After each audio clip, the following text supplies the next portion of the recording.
Buenas tardes, estimados hermanos. Me corresponde la exposición de la tercera epístola del apóstol Juan y ante mi ausencia en la ciudad me he tomado como me he dado la oportunidad de utilizar esta herramienta para hacer llegar a ustedes mi compromiso. Iniciaré en esta tarde hablando de algunas particularidades de la tercera epístola del apóstol Juan. Pues en primer lugar debo decir que esta carta es el segundo texto más corto de toda la Biblia después de Segunda de Juan. Únicamente tiene 15 versículos.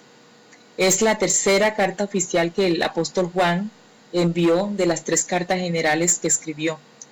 También podemos decir que es el único texto de todo el Nuevo Testamento que habla de una carta desaparecida del apóstol Juan. Eso lo encontramos en el versículo 9. El apóstol Juan le había enviado una carta a la iglesia donde Gayo era miembro, pero el pastor de la iglesia, Diótrefes, no se sujetaba al liderazgo de Juan. No se sabe qué fue de esa carta. Así que es por esta tercera carta de Juan que hoy sabemos que no solo hubo cartas desaparecidas del apóstol Pablo, sino también una del apóstol Juan. Es bueno también resaltar que es la única carta del Nuevo Testamento que uno de los propósitos por los cuales se escribió es denunciar específicamente las tiranías e insujeción del pastor de una iglesia con nombre propio, en este caso Diótrefes. Eso lo encontramos en los versículos 9 y 10 de la carta. Hablemos del autor. El autor de esta carta pues es el mismo del resto de los libros de las Sagradas Escrituras, es decir, el Espíritu Santo, ¿cierto? La paternidad humana, pues al igual como sucede con la segunda carta del apóstol Juan, el que envió esta tercera carta también se identifica como el anciano, en el versículo 1, pero la carta no dice cómo se llama el que la envió. En los primeros años del cristianismo se consideraba que el título de anciano era únicamente de los apóstoles. El apóstol Pedro se identificó como anciano en 1 de Pedro capítulo 5 versículo 1. Lo que está claro es que al igual como sucede con la primera y segunda carta de Juan, a esta carta se le llama la tercera epístola del apóstol Juan. Y no porque la carta lo diga, sino porque fue la tradición quien se la atribuyó a Juan el apóstol. En relación con el origen, pues, esta carta no dice dónde se encontraba el que la envió cuando la envió. La creencia más popular es que al igual que las dos anteriores, esta también fue escrita en Éfeso, ciudad en la que el apóstol Juan, según la tradición, pasó los últimos años de su vida y de su ministerio. En relación con la fecha, no existen las pruebas para demostrar con claridad la fecha en la que se escribió la tercera epístola de Juan. Lo que sí es cierto es que la mayoría de los comentadores bíblicos coinciden en que la probabilidad más grande es que esta carta, al igual que las dos anteriores, también fue escrita entre el año 90 o 91 después de Cristo, un poco después de la segunda carta. En relación con el orden de dentro de las cartas generales, se puede decir que esta es la octava carta general. De las epístolas generales, la tercera carta de Juan aparece de séptima en el orden del Nuevo Testamento. Sin embargo, esta no fue la séptima cronológicamente hablando dentro de las generales. De las epístolas generales, la primera que se escribió fue Santiago, y luego, según las fechas consideradas por la mayoría de comentaristas bíblicos, se escribieron primera y segunda de Pedro, luego Hebreos, luego Judas, primera de Juan, segunda de Juan y tercera de Juan. Así que según el orden en el que se escribieron las cartas generales, tercera de Juan fue la número 8, es decir, la octava dentro de las cartas generales. En relación con los destinatarios, esta carta fue escrita y enviada de manera directa a Gayo, ¿cierto? El versículo 1 lo dice. Y ese nombre Gayo pues era común entre los romanos.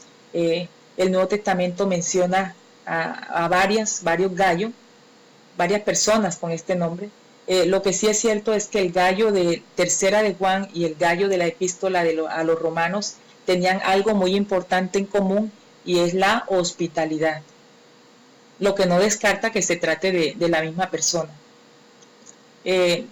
Respecto a quién fue Gallo, pues, se cree que era miembro de una de las iglesias de Asia que hacían parte del territorio en el que había estado ministrando el apóstol Juan, quien al no poderle enviar la carta al pastor de la iglesia, es decir, a Diótrefes, por sus diferencias e insujeción hacia el apóstol, optó por enviársela al más servicial, estimado, obediente e influyente de todos los miembros, que en este caso era Gallo.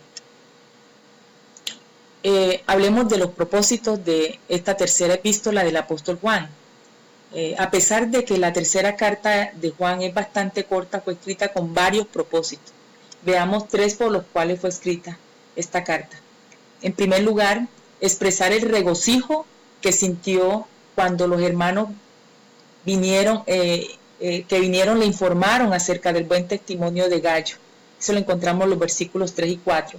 Y al mismo tiempo reconocer y elogiar el buen testimonio de Gallo y de Demetrio. En los versículos 5, 6 y 12 encontramos estos propósitos.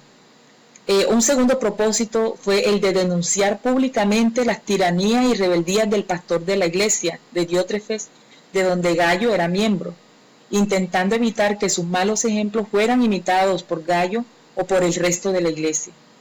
Y un tercer propósito fue el de anunciar una posible visita personal para hablar cara a cara con Gallo y censurar presencialmente al pastor Diótrefes, según el versículo 10. Para finalizar, haciendo como presentando un bosquejo de esta tercera epístola del apóstol Juan, tenemos que encontramos en los contenidos de la siguiente manera, organizados de la siguiente manera. En los versículos 1 al 2 encontramos los saludos iniciales. En los versículos 3 al 4 encontramos el regocijo de Juan cuando fue informado del buen testimonio de Gallo. Los versículos 5 al 8 se puede identificar el reconocimiento, el testimonio público e importancia del hospedaje que Gallo brindaba a los predicadores viajeros. Versículos 9 al 10 denuncia de la rebeldía del pastor de la iglesia Diótrefes y anunció de una posible visita para censurarlo.